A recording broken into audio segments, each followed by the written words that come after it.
Hi students, welcome to our class. Today we are discussing about the power in LCR circuit.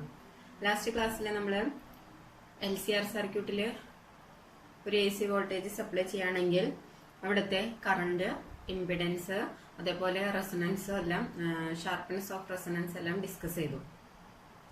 പിന്നെ നമ്മൾ അതിന്റെ power ആണ് calculate ചെയ്യുന്നത്. നമ്മൾ ഓൾറെഡി ഓരോ സർക്യൂട്ടിലും വോൾട്ടേജ് അപ്ലൈ ചെയ്ത് കഴിഞ്ഞാൽ പവർ കാൽക്കുലേറ്റ് ചെയ്യാനായിട്ട് പഠിച്ചു കഴിഞ്ഞു. ഇനി LCR സർക്യൂട്ടിന്റെ കേസിൽ എങ്ങനെയാണ് പവർ കാൽക്കുലേറ്റ് ചെയ്യുന്നത് ചെക്ക് ചെയ്യാം. നമ്മൾ സപ്ലൈ ചെയ്യുന്ന വോൾട്ടേജ് എന്ന് പറയുന്നത് V = V0 sin omega t. അതുപോലെ നമുക്ക് LCR സർക്യൂട്ടിൽ ഈ ഒരു വോൾട്ടേജ് കൊടുത്തപ്പോൾ നമുക്ക് കിട്ടിയ കറണ്ട് എന്ന് പറയുന്നത് I = I0 sin omega t ±5. That means വോൾട്ടേജും കറണ്ടും 5 ഡിഗ്രി, അതായത് ഒരു 5 ഫേസ് ആംഗിളില് ഡിഫറൻസിലാണ് ഇവിടെ പ്രൊഡ്യൂസ് ചെയ്യുന്നതെന്നാണ് മീനിങ്. ഓക്കെ, അങ്ങനെയാണെങ്കിൽ നമ്മുടെ ഇൻസ്റ്റന്റാനിയസ് പവർ എന്താണ്? P ഇൻസ്റ്റന്റാനിയസ് നമുക്കറിയാം വോൾട്ടേജ് ഇൻറ്റു കറണ്ട് ആണ്. വോൾട്ടേജിന്റെയും കറണ്ടിന്റെയും വാല്യൂ നമുക്കറിയാം. സബ്സ്റ്റിറ്റ്യൂട്ട് ചെയ്യുകയാണെങ്കിൽ എന്ത് കിട്ടും? P instantaneous which is equal to V0 sin omega t into I0 sin omega t plus, ഇവിടെ പ്ലസ് ഓർ മൈനസ് ഉണ്ട്, അപ്പൊ നമുക്ക് കാൽക്കുലേഷനിൽ ഏതെങ്കിലും ഒരു സിമ്പിൾ മാത്രം യൂസ് ചെയ്യാം. അപ്പൊ നമ്മൾ പ്ലസ് ഇട്ടിട്ടാണ് കാൽക്കുലേറ്റ് ചെയ്യണത്. sin omega t +5. നമ്മൾ കോൺസ്റ്റന്റുകളൊക്കെ ഒരു സ്ഥലത്തേക്ക് കൊണ്ടുവരാണെങ്കിൽ V0 I0 into sin omega t into sin omega t +5. Okay, ഇനി ഇവിടെ sin omega t +5 എന്ന് പറഞ്ഞൊരു ടേം ഉണ്ട്. ഇതിന് നമുക്ക് sin a + b ആ ഫോമിൽ എടുക്കാം. sin a + b. sin a + b എന്ന് പറഞ്ഞു കഴിഞ്ഞാൽ sin a cos b plus cos a sin b എന്നാണ് നമ്മൾ മാത്സിലൊക്കെ ഈ റിലേഷൻ പഠിച്ചിട്ടുണ്ട്. അങ്ങനെയാണെങ്കിൽ നമുക്ക് ഇവിടെ എക്കും ബിക്കും പകരം ഒമേഗ ടി 5 എന്നാണ്. അപ്പൊ നമുക്ക് സൈൻ ഓഫ് ഒമേഗ ടീനെ ഒന്ന് എക്സ്പാൻഡ് ചെയ്ത് എഴുതാം. സൈൻ ഓഫ് a + b യുടെ ടേമിൽ എക്സ്പാൻഡ് ചെയ്യുമ്പോൾ നമുക്ക് കിട്ടാൻ ഇൻസ്റ്റന്റാനിയസ് പവർ എന്ന് പറഞ്ഞാൽ V0 I0 into sign omega t into ഇതിനെ എക്സ്പാൻഡ് ചെയ്യുമ്പോൾ എന്ത് വരും? സൈൻ എക്ക് പകരം sign omega t into cos 5 plus cos omega t into sin 5. Okay, ഇനി നമ്മുടെ ഈ ബ്രാക്കറ്റിന് ഔട്ട് സൈഡിലുള്ളതിനെ നമ്മൾ ഉള്ളിലേക്ക് എടുക്കുമ്പോൾ നമുക്ക് കിട്ടുക V0 I0 sin omega t into sin omega t sin square omega t into cos 5 plus V0 I0 into sin omega t into cos omega t into sin 5. അതായത് sin a + b നെ ഫോമിൽ എഴുതി കഴിഞ്ഞാൽ നമുക്ക് കിട്ടുന്നതാണ് ഇത്. ഇനി അതിന് ബ്രാക്കറ്റിന് അകത്തേക്ക് എടുത്തൊന്ന് എക്സ്പാൻഡ് ചെയ്തു. ഇതാണ് ഇൻസ്റ്റന്റാനിയസ് പവർ. നമ്മൾ ആവറേജ് പവർ നമുക്ക് കണ്ടുപിടിക്കേണ്ടത് ഒരു ഫുൾ സൈക്കിളിലെ പവർ ആണ്. That means P average. P average പഠിക്കാനായിട്ടുള്ള കാൽക്കുലേറ്റ് ചെയ്യാനുള്ള ഏറ്റവും എളുപ്പമായിട്ടുള്ള മെത്തേഡ് നമ്മൾ പഠിച്ചതാണ്. അത് തന്നെയാണ് നമ്മൾ ഇവിടെയും ഫോളോ ചെയ്യുന്നത്. That is V0 I0 into ടൈമിനനുസരിച്ച് വേരി ചെയ്യുന്ന ക്വാണ്ടിറ്റിയുടെ ആവറേജ് കാൽക്കുലേറ്റ് ചെയ്യുക. അപ്പൊ ഇവിടെ ടൈമിന്റെ ടേം വരുന്നത് ഈ ടേമാണ് സൈൻ സ്ക്വയർ ഒമേഗ ടി. അപ്പോ അതിന്റെ മാത്രം ആവറേജ് പവർ കാൽക്കുലേറ്റ് ചെയ്യുക. That is average of sine square omega t into cos 5 plus V0 I0 into ഇവിടെ നോക്കുക ടൈമിനനുസരിച്ച് വാരി ചെയ്യുന്ന ക്വാണ്ടിറ്റീസ് എന്ന് പറയുന്നത് sign omega t into cos omega T ആണ്. ഇത് 5 ആണ്, അതൊരു കോൺസ്റ്റന്റ് ആണ്. അപ്പൊ അതിന്റെ ആവറേജ് പവർ കാൽക്കുലേറ്റ് ചെയ്യണ്ട. അപ്പൊ average value of sine omega t into cos omega t into sin 5. So ഇനി ഇവിടെ ആവറേജ് വാല്യൂ നമ്മൾ പഠിച്ചതാണ്, ഇതിനൊരു കോൺസ്റ്റന്റ് ആയിട്ട് വാല്യൂ ഉണ്ട്. ആ വാല്യൂ കിട്ടിക്കഴിഞ്ഞാൽ നമുക്കത് ഡയറക്റ്റ് സബ്സ്റ്റിറ്റ്യൂട്ട് ചെയ്താൽ മതി എന്ന് പഠിച്ചതാണ്.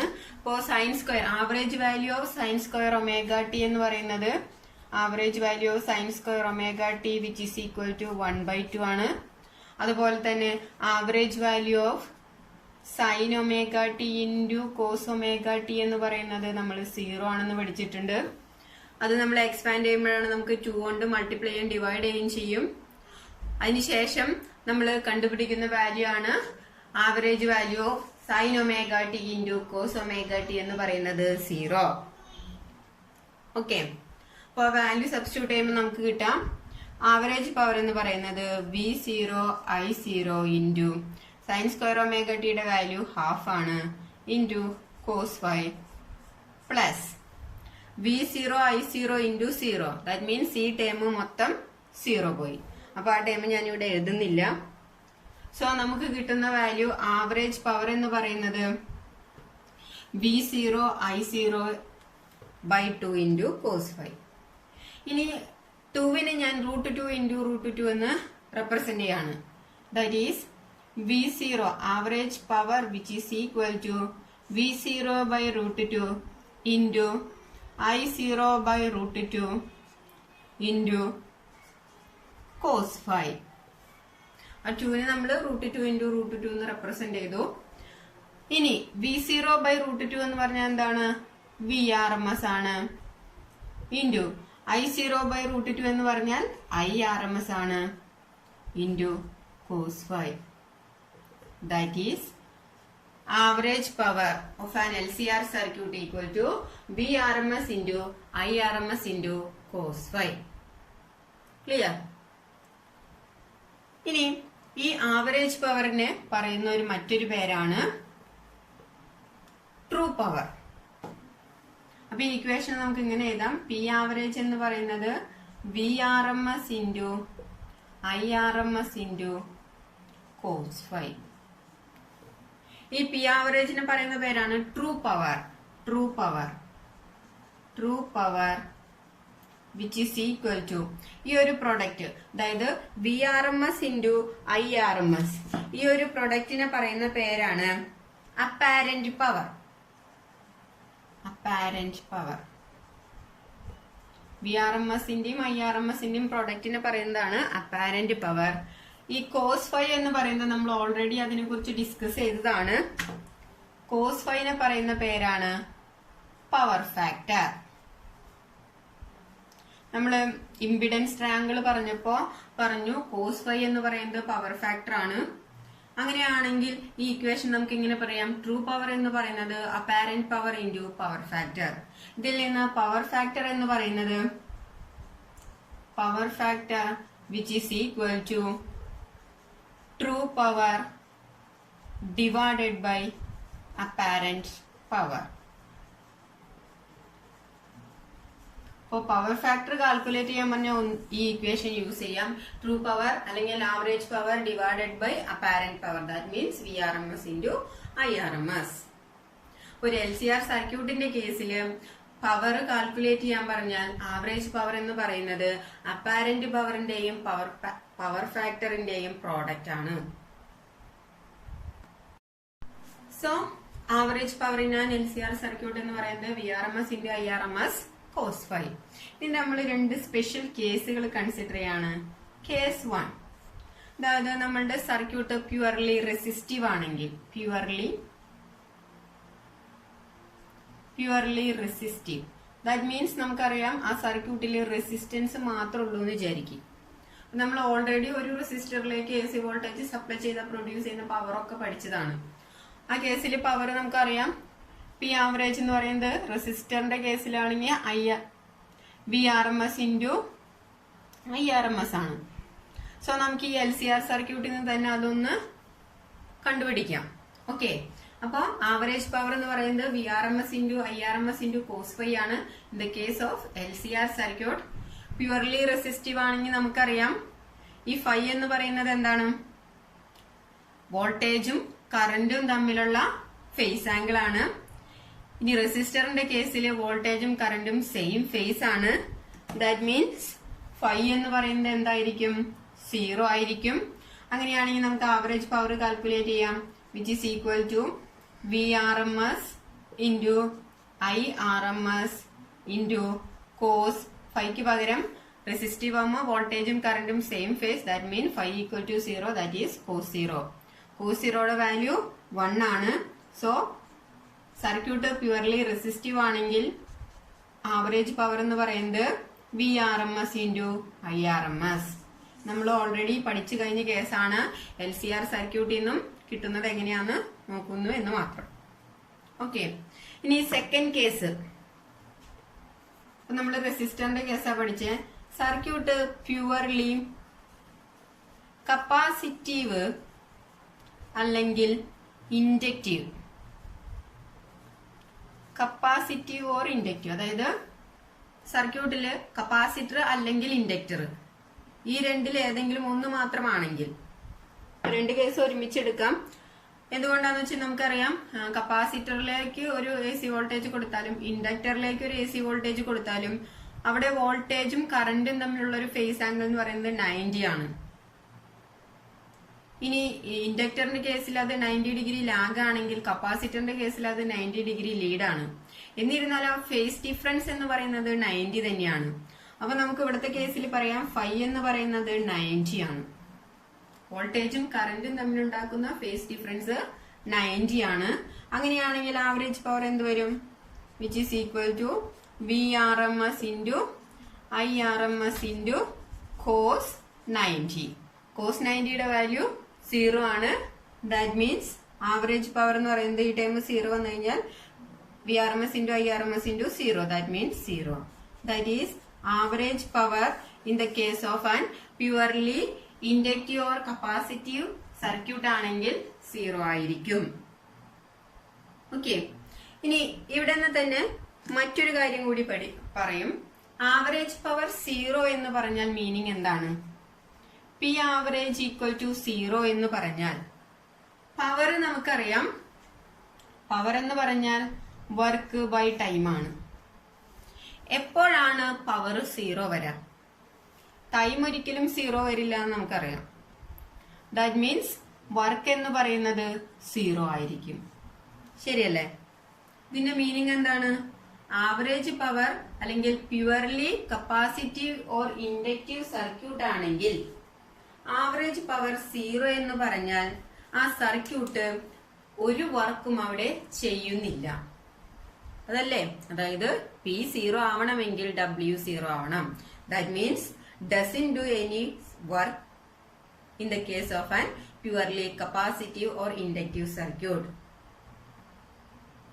അങ്ങനെയാണെങ്കിൽ ഒരു കറണ്ട് ഒരു വർക്കും ചെയ്യുന്നില്ല എങ്കിൽ ആ കറണ്ടിനെ പറയുന്ന പേരാണ് വാട്ട്ലെസ് കറന്റ്. Wattless current. അപ്പൊ ഇവിടുത്തെ കേസിൽ നമുക്കറിയാം കറണ്ട് ഉണ്ട്, സർക്യൂട്ടിൽ വോൾട്ടേജ് ഉണ്ടെങ്കിൽ അവിടെ ഒരു കറണ്ട് ഉണ്ട്. പക്ഷെ പവർ 0 ആണെന്ന് പറഞ്ഞാൽ ആ കറന്റ് കൊണ്ട് അവിടെ വർക്കൊന്നും നടക്കുന്നില്ല. ദാറ്റ് മീൻസ് ആ കറന്റിനെ പറയുന്ന പേരാണ് വാട്ട്ലെസ് കറന്റ്. ആ പേരിൽ നിന്ന് തന്നെ കിട്ടും. വാട്ട് എന്ന് പറയുന്നത് പവറിന്റെ യൂണിറ്റ് ആണ്. വാട്ട്ലെസ് എന്ന് പറഞ്ഞാൽ യൂണിറ്റ് വെച്ച് നോക്കുകയാണെങ്കിൽ പവർ ഇല്ല.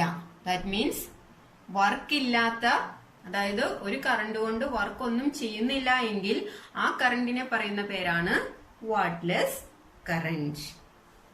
ഇത്രയാണ് LCR സർക്യൂട്ടിന്റെ കേസിൽ അതിന്റെ പവർ കാൽക്കുലേറ്റ് ചെയ്യുമ്പോൾ നമുക്ക് കിട്ടുന്ന കാര്യങ്ങൾ. Next topic is LC oscillation. എന്താണ് LC ഓസിലേഷൻ? ഇവിടെ നമുക്കറിയാം സർക്യൂട്ട് പറയുമ്പോൾ തന്നെ Lഉം Cയും മാത്രമാണ്. ദാറ്റ് മീൻസ് ആ സർക്യൂട്ടില് ഇൻഡക്ടറും കപ്പാസിറ്ററും മാത്രമേ ഉള്ളൂ. അപ്പൊ ഒരു ഇൻഡക്ടറും കപ്പാസിറ്ററും കൂടി കണക്ട് ചെയ്ത് കഴിഞ്ഞാൽ അവിടെ എന്ത് സംഭവിക്കും? കപ്പാസിറ്ററിന്റെ പർപ്പസ് എന്ന് പറയുന്നത് നമുക്കറിയാം ടു സ്റ്റോർ ചാർജ്. ചാർജിനെ സ്റ്റോർ ചെയ്യാനാണ് നമ്മൾ കപ്പാസിറ്റർ യൂസ് ചെയ്യാം. ഈ കപ്പാസിറ്ററിന്റെ കേസിൽ സ്റ്റോർ ചെയ്യപ്പെടുന്ന ചാർജ് എന്ന് പറയുന്നത് ഇലക്ട്രിക്കൽ ആണ്. ദാറ്റ് മീൻസ് നമുക്കതിനെ ഇലക്ട്രിക്കൽ എനർജി എന്ന് പറയാം. അപ്പോൾ കപ്പാസിറ്ററിൽ ഇലക്ട്രിക്കൽ എനർജി സ്റ്റോർ ചെയ്യും. അതുപോലെ തന്നെ ഇൻഡക്ടറിന്റെ കേസിൽ മാഗ്നറ്റിക് എനർജിയാണ് സ്റ്റോർ ചെയ്യുക. ഓക്കെ, അപ്പൊ കപ്പാസിറ്ററിൽ ഇലക്ട്രിക്കൽ എനർജിയും ഇൻഡക്ടറിൽ മാഗ്നറ്റിക് എനർജിയുമാണ് സ്റ്റോർ ചെയ്യപ്പെടുന്നത്. ഇനി നമ്മളിവിടെ കൺസിഡർ ചെയ്യുന്നത് ഒരു ഇലക്ട്രിക്കൽ എനർജി സ്റ്റോർ ചെയ്ത ഒരു കപ്പാസിറ്ററിന് ഒരു ഇൻഡക്ടറുമായിട്ട് കണക്ട് ചെയ്തേക്കാണ്. സോ എന്ത് സംഭവിക്കും? ഇതിനകത്ത് ഇലക്ട്രിക്കൽ എനർജി സ്റ്റോർഡ് ആണ്. അപ്പോ ഇത് തമ്മിൽ കണക്ട് ചെയ്ത് കഴിഞ്ഞാൽ ഈ കപ്പാസിറ്ററിലുള്ള ഇലക്ട്രിക്കൽ എനർജി ഈ ഇൻഡക്ടറിലേക്ക് ട്രാൻസ്ഫർ ചെയ്യും.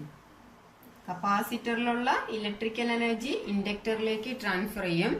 തിരിച്ച് ഇൻഡക്ടറിലുള്ള മാഗ്നറ്റിക് എനർജി ഈ കപ്പാസിറ്ററിലേക്കും ട്രാൻസ്ഫർ ചെയ്യും. സോ ഇവിടെ എനർജി ട്രാൻസ്മിഷൻ അല്ലെങ്കിൽ ഒരു എക്സ്ചേഞ്ച് നടക്കുന്നുണ്ട്.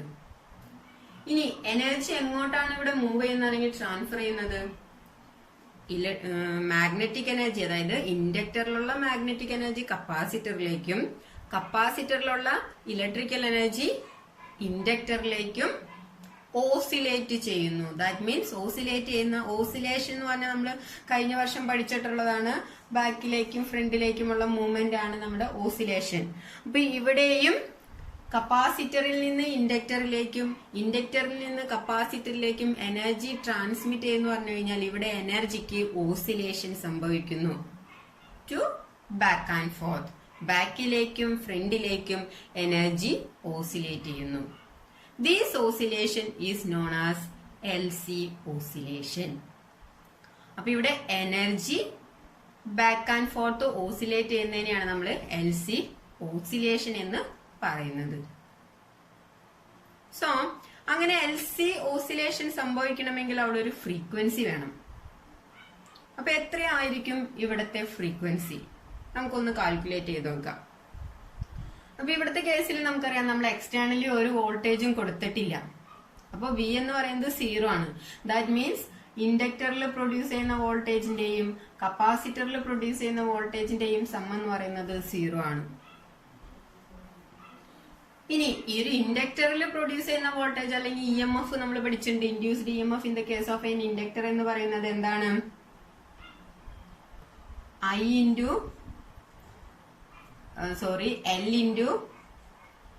into di/dt. In the case of an inductor, induced EMF is L into di/dt plus കപ്പാസിറ്ററിന്റെ കേസിലെ വോൾട്ടേജ് എന്ന് പറയുന്നത് നമുക്ക് അതിന്റെ കപ്പാസിറ്റൻസിന്റെ ടൈമിൽ റെപ്രസെന്റ് ചെയ്യുമ്പോൾ Q/C which is equal to 0 എന്ന് റെപ്രസെന്റ് ചെയ്യാം.